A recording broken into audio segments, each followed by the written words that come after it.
राज्य शिक्षा केंद्र के RSKMP पोर्टल पर कक्षा 5 और 8 की तरह ही कक्षा 6 और 7 के विद्यार्थियों का भी रजिस्ट्रेशन किया जाना है। जिस प्रकार से कक्षा 5 और 8 के विद्यार्थियों का परीक्षा फल तैयार करने हेतु RSKMP पोर्टल पर रजिस्ट्रेशन और सत्यापन किया गया था, उसी प्रकार से कक्षा 6 और 7 के विद्यार्थियों का भी रजिस्ट्रेशन किया जाना है। रजिस्ट्रेशन करने के लिए हम ब्राउज़र पर RSKMP सर्च करते हैं। जैसे यहाँ पर ऊपर शो हो रहा है RSKMP.in, इसे सर्च करते हैं तो यहाँ पर हमें ऑप्शन दिखाई देता है पहला राज्य शिक्षा केंद्र मध्य प्रदेश, या ऊपर साइट दिखाई देती है RSKMP.in, इसे हम क्लिक कर देते हैं। क्लिक करते ही लॉगिन के लिए पेज आता है, जहाँ पर जैसे अब तक लॉगिन करते आए हैं यूज़र ID और पासवर्ड, और यहाँ नीचे स्कूल का प्रकार है। गवर्नमेंट स्कूल को गवर्नमेंट सेलेक्ट करना है, प्राइवेट स्कूल को प्राइवेट सेलेक्ट करना है, मदरसा स्कूल मदरसा सेलेक्ट करेंगे, और यदि सरकारी मान्यता प्राप्त स्कूल हैं तो वह गवर्नमेंट एडेड स्कूल यहाँ पर सेलेक्ट करेंगे। तो यहाँ स्कूल सेलेक्ट करते हुए शिक्षक की यूनिक ID और पासवर्ड में जन्मतिथि लिखते हुए पोर्टल को लॉगिन करते हैं। लॉगिन करते ही RSKMP पोर्टल का होम पेज ओपन होता है, जहाँ पर हमें विभिन्न ऑप्शंस दिखाई देते हैं। अब यहाँ हमने कक्षा 5-8 एग्ज़ाम हेतु छात्रों का रजिस्ट्रेशन किया था। इसी के आगे कक्षा 6-7 एग्ज़ाम 2023-24 का नया ऑप्शन ऐड किया गया है। इस वीडियो में हम देखेंगे कक्षा 6 और 7 एग्ज़ाम के लिए किस प्रकार से छात्रों का रजिस्ट्रेशन किया जाए। संपूर्ण प्रक्रिया बिंदुवार यहाँ पर हम देखेंगे, किस प्रकार से लिस्ट ओपन होगी, किस प्रकार से छात्रों का रजिस्ट्रेशन किया जाना है। तो 6 और 7 एग्ज़ाम 2023-24 को क्लिक करते हैं तो यहाँ हमें ऑप्शंस दिखाई देते हैं student registration, add student. Student registration को क्लिक करते ही छात्रों की सूची ओपन होती है, जिसका हम मिलान कर लेते हैं कि जितने छात्र हमारे विद्यालय में दर्ज हैं सभी छात्र यहाँ पर शो हो रहे हैं, और यदि छात्र दर्ज संख्या से कम शो होते हैं तो हम छात्रों का मिलान कर लेते हैं कि कौन सा छात्र सूची में शो नहीं हो रहा है। जो छात्र सूची में शो नहीं होता उसे हम ऐड स्टूडेंट से ऐड भी कर सकते हैं। जैसे यहाँ हम देखते हैं साला का यूडाइज कोड यहाँ दिखाई दे रहा है, और जिस छात्र को हम ऐड करना चाहते हैं उसकी समग्र ID लिखकर यहाँ पर शो पर क्लिक कर देते हैं तो छात्र यहाँ हम ऐड कर सकते हैं। यहाँ हम समग्र ID लिखकर देखते हैं, छात्र को सर्च करके देखते हैं कि छात्र यहाँ पर शो होता है या नहीं। स्टूडेंट को ऐड करने के पहले हम देख लेते हैं हमारे यहाँ 6वीं और 7वीं में जो छात्र दर्ज हैं वह सूची में शो हो रहे हैं या नहीं। तो हम देखते हैं कक्षा 6 कक्षा सेलेक्ट करके शो पर क्लिक करते हैं और यहाँ पर छात्रों की संख्या देखते हैं। यहाँ 19 छात्र शो हो रहे हैं। कक्षा 6 में 19 छात्र शो हो रहे हैं, जबकि इस कक्षा में 20 छात्र दर्ज हैं। तो एक छात्र यहाँ पर कम शो हो रहा है। तो यहाँ हम सूची में मिलान कर लेते हैं कौन सा छात्र यहाँ पर शो नहीं हो रहा है। तो उस छात्र की समग्र ID से हम इस छात्र को कक्षा 6 में ऐड कर सकते हैं। अब किस प्रकार से छात्र को ऐड करना है वह प्रक्रिया हम देखते हैं। क्लास 6-7 एग्ज़ाम 2023-24 को क्लिक करते हैं। यहाँ हमें दूसरा ऑप्शन दिखाई देता है ऐड स्टूडेंट। ऐड स्टूडेंट पर क्लिक करते हैं। यहाँ छात्र की समग्र ID लिखते हैं। छात्र की समग्र ID लिखकर शो पर क्लिक करते हैं। यहाँ शो होता है ऑलरेडी वेरीफाइड। यहाँ स्टूडेंट ऐड करने के लिए हम छात्र की समग्र ID लिखते हैं और शो पर क्लिक कर देते हैं। तो यहाँ लिखा हुआ यदि आ जाता है already verified, this Samagra ID detail have been already verified, why another school can not be added here. इस स्थिति में हम क्या करें? यह स्थिति क्यों बनती है? यदि छात्र ने सत्र के प्रारंभ में किसी दूसरे स्कूल में एडमिशन ले लिया था और फिर वहाँ से TC लेकर हमारे विद्यालय में आया है, तो वह छात्र उनके RSKMP पोर्टल पर अभी भी ऐड था और उन्होंने ध्यान दिए बिना इस छात्र को वेरीफाई या सत्यापित कर दिया है। तो अब हम इस स्थिति में क्या करें? उस विद्यालय से संपर्क करें जिस विद्यालय में यह छात्र वेरीफाई हो गया था। अब उस विद्यालय का पता कैसे करें कि यह छात्र किस विद्यालय में वेरीफाई हो चुका है? तो हम पुनः कक्षा 6-7 एग्ज़ाम 2023-24 को क्लिक करते हैं और स्टूडेंट ट्रैकर से देखते हैं छात्र किस विद्यालय में वेरीफाई हो चुका है। तो यहाँ छात्र की समग्र ID लिखते हैं,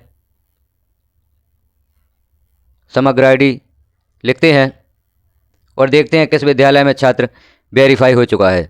समग्र ID लिखकर शो पर क्लिक कर देते हैं तो यहाँ जानकारी ओपन हो जाती है। जिस छात्र को हम ऐड करना चाहते थे वह किसी अन्य विद्यालय द्वारा वेरीफाई कर दिया गया है। यहाँ डिस्ट्रिक्ट का नाम दिया है, ब्लॉक का नाम दिया है, यूडाइज दिया है जहाँ पर छात्र वेरीफाई हो चुका है, स्कूल का नाम दिया है, इस विद्यालय में छात्र को भूलवश वेरीफाई किया जा चुका है। अब हम क्या करें, इस छात्र को अपने विद्यालय में कैसे लाएं? तो इस छात्र को उस विद्यालय से संपर्क करके हमें कहना होगा कि इस छात्र को अनवेरीफाई करवाएं।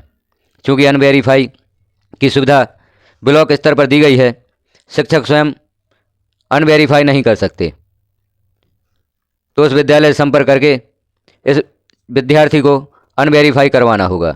तो वह ब्लॉक स्तर से छात्र को अनवेरीफाई करवा देंगे, तब यह छात्र हमारे विद्यालय में ऐड हम कर सकते हैं। तो इस प्रकार से यदि छात्र का किसी अन्य विद्यालय में सत्यापन हो चुका है, चूँकि यह छात्र शिक्षा पोर्टल पर हमारे विद्यालय में मैप है, हमारे विद्यालय में शिक्षा पोर्टल पर इसका नाम शो हो रहा है, लेकिन RSKMP पोर्टल पर यह छात्र इस विद्यालय में शो हो रहा था और उन्होंने भूलवश इस छात्र को वेरीफाई कर दिया है। अब जब तक वह विद्यालय इस छात्र को अनवेरीफाई नहीं करवाएगा, तब तक हम इस छात्र को ऐड नहीं कर सकते। ऐड करने की प्रक्रिया हम देख ली, किस प्रकार से छात्र को हम ऐड कर सकते हैं। अब हम देखते हैं छात्रों का रजिस्ट्रेशन कैसे करना है या सत्यापन कैसे करना है। तो हम पुनः 6-7 एग्जाम 2023 को क्लिक करते हैं, स्टूडेंट रजिस्ट्रेशन को क्लिक करते हैं और जिस कक्षा के छात्रों को वेरीफाई हम करना चाहते हैं उसे सिलेक्ट करते हैं और शो पर क्लिक कर देते हैं। तो यह सूची शो हो जाती है। यहाँ पर कुछ छात्र वेरीफाई हो चुके हैं और कुछ छात्र शेष हैं। अब हम देखते हैं जो छात्र शेष हैं उन्हें किस प्रकार से वेरीफाई किया जाए। तो यहाँ हम कॉलम देख रहे हैं, serial number, Samagra ID, class, admission number, student name, father's name, mother name, date of birth, gender, category, action और रिमूव। यहाँ रिमूव का ऑप्शन भी दिया गया है। यदि छात्र गलती से हमारे विद्यालय में ऐड है लेकिन यह छात्र हमारे विद्यालय में शिक्षा पोर्टल में मैप नहीं है, तो इस छात्र को यदि हम हटाना चाहते हैं तो डिलीट का जो ऑप्शन होता है यहाँ से इस छात्र को हटाया जा सकता है। लेकिन यह कार्य छात्र को वेरीफाई या सत्यापन करने के पहले ही किया जा सकता है। यदि हम छात्र को का सत्यापन कर देते हैं तो फिर छात्र को यहाँ से रिमूव नहीं किया जा सकता। तो अब हम देखते हैं किस प्रकार से छात्र का रजिस्ट्रेशन या सत्यापन करना है। यह पूरी प्रक्रिया सावधानीपूर्वक आप देखें और इसी प्रकार से अपने विद्यालय कार्य करें और छात्रों का सत्यापन करें। चूँकि इस वर्ष यह सुविधा 5वीं 8वीं की तरह कक्षा 6 और 7 को भी दी गई है। यहाँ से छात्रों को वेरीफाई करना होगा, फिर छात्रों की परीक्षा में प्राप्तांक भी यहाँ पर फिल करने होंगे और जिस प्रकार से 5वीं 8वीं की शैक्षिक क्षेत्रों का मूल्यांकन, प्रोजेक्ट कार्यों का मूल्यांकन, जो भी अंक वहाँ पर दिए थे उसी तरह कक्षा 6-7 में भी हमें RSKMP पोर्टल पर सभी एंट्रियाँ पूर्ण करनी होंगी। तो अब यह प्रक्रिया 5वीं 8वीं की तरह क्लास 6 और 7 में भी दे दी गई है।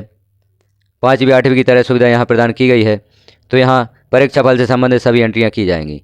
तो अब हम देखते हैं जो छात्र शेष हैं उनका रजिस्ट्रेशन या सत्यापन कैसे करें।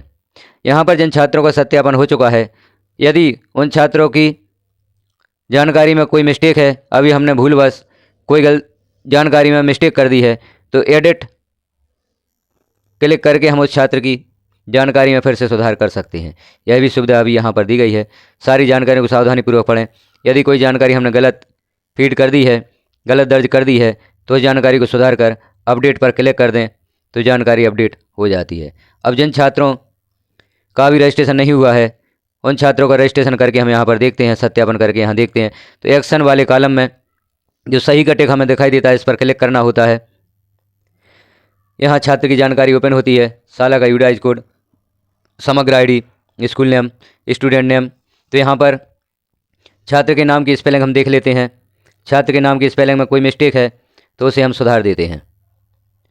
छात्र की जन्म तिथि का मिलान अपने साला के रिकॉर्ड से करें। यदि जन्म तिथि में कोई मिस्टेक है तो जन्म तिथि का सुधार भी यहाँ किया जा सकता है। तो हम देख लेते हैं इस छात्रा की जन्म तिथि सही है या कोई मिस्टेक है।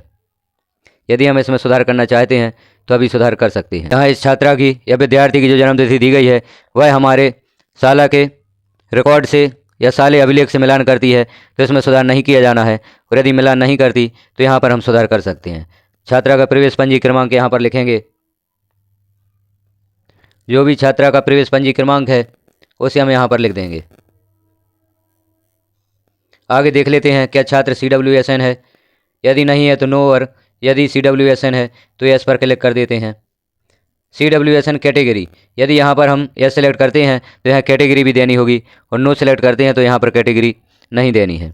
जेंडर फीमेल है, कैटेगरी में सुधार यहाँ पर नहीं किया जा सकता। जो कैटेगरी छात्र की समग्र ID में शो हो रही होगी वही कैटेगरी यहाँ पर शो होगी, जिसमें सुधार नहीं किया जा सकता। फादर नेम, मदर नेम का मिलान कर लेते हैं। यदि फादर नेम में कोई मिस्टेक है तो उसको सुधार देते हैं।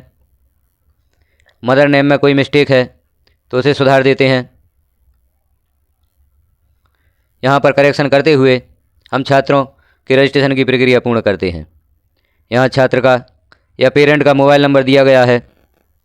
छात्र की परीक्षा का माध्यम क्या है, उसके अध्ययन का माध्यम क्या है, उसे भी हम यहाँ सेलेक्ट कर लेते हैं। जहाँ पर हिंदी माध्यम है हिंदी सेलेक्ट करेंगे, अंग्रेजी माध्यम के लिए अंग्रेजी सेलेक्ट करेंगे, उर्दू मराठी के लिए उर्दू मराठी सेलेक्ट करेंगे। क्योंकि यह छात्र हिंदी माध्यम का है तो यहाँ हिंदी सेलेक्ट करेंगे। अब छात्र कौन कौन से विषयों का अध्ययन कर रहा है यहाँ पर क्लिक करते हैं तो हिंदी माध्यम के छात्र का प्रथम विषय होगा हिंदी या फर्स्ट लैंग्वेज हिंदी होगी, और अंग्रेजी माध्यम के छात्रों के लिए यहाँ फर्स्ट लैंग्वेज अंग्रेजी होगी, उर्दू माध्यम के लिए यहाँ फर्स्ट लैंग्वेज उर्दू होगी। तो जैसे हम फर्स्ट लैंग्वेज सेलेक्ट करते हैं तो सेकंड लैंग्वेज यहाँ अपने आप सेलेक्ट हो जाती है। थर्ड लैंग्वेज को हमें सेलेक्ट करना है। हिंदी मीडियम में थर्ड लैंग्वेज संस्कृत है और अन्य 3 विषय सेलेक्ट हो जाते हैं। तो इस प्रकार से हमें छात्र की सारी जानकारी को मिलान करते हुए सावधानीपूर्वक दर्ज करना है। एक एक जानकारी को मिलान कर लेना है, क्योंकि रजिस्ट्रेशन में जो छात्रों की जानकारी हम दे देते हैं जब इनके प्रगति पत्रक जारी होंगे तो यही जानकारी उसमें आती है। तो जानकारी को अच्छी तरह से मिलान करें, देख लें। मुख्य ध्यान दें मीडियम पर। छात्र हिंदी मीडियम का है तो हिंदी मीडियम ही सिलेक्ट करें। First language, second language, third language और अन्य विषयों का मिलान करते हुए हम इस जानकारी को वेरीफाई कर देते हैं। वेरीफाई पर क्लिक करते ही सत्यापन का मैसेज आता है। मैं घोषणा करती हूँ मेरे द्वारा विद्यार्थी की सभी उपलब्ध जानकारी को सत्यापन कर लिया गया है और इसमें कोई त्रुटि नहीं है। यदि यह जानकारी सही है तो यस वेरीफाई इट पर क्लिक कर देते हैं। छात्र की जानकारी वेरीफाई हो जाती है। इस प्रकार से हमें छात्रों का वेरिफिकेशन या सत्यापन करना है। जब हम छात्रों का सत्यापन पूर्ण कर लेंगे तो अन्य ऑप्शन बाद में ओपन होंगे, जैसे छात्रों के अंक फिल करने हेतु छात्रों के सह शैक्षिक या प्रोजेक्ट अंक यहाँ पर देने होंगे। जिस प्रकार से हमने कक्षा 5वीं और 8वीं के छात्रों के अंक यहाँ पर दर्ज किए थे, उसी प्रकार से कक्षा 6 और 7 के छात्रों के भी अंक दर्ज करने होंगे। जानकारी कैसी लगी आपको कमेंट में ज़रूर बताएं। चैनल पर पहली बार है तो चैनल को सब्सक्राइब करें, वीडियो को लाइक करें और शेयर करें। अभी यदि इस जानकारी में आपको कोई प्रॉब्लम आ रही है, रजिस्ट्रेशन में प्रॉब्लम आ रही है, इस वीडियो से यदि कुछ जानकारी शेष रह गई है आपको समझने में, तो कमेंट में ज़रूर बताएं, उसका सॉल्यूशन भी मैं देने का प्रयास करूंगा। चैनल को सब्सक्राइब जरूर करें। यदि आपका साथ बना रहता है तो शिक्षा विभाग में होने वाले ऑनलाइन कार्य जैसे ईवराइज प्लस, डिजिगो पोर्टल, शिक्षा पोर्टल, RS के पोर्टल, जो भी ऑनलाइन कार्यशाला में आते हैं उन सभी के वीडियो, उन सभी की जानकारी आपको मैं उपलब्ध करवाने का प्रयास करूंगा। वीडियो को पूरा देखने के लिए धन्यवाद।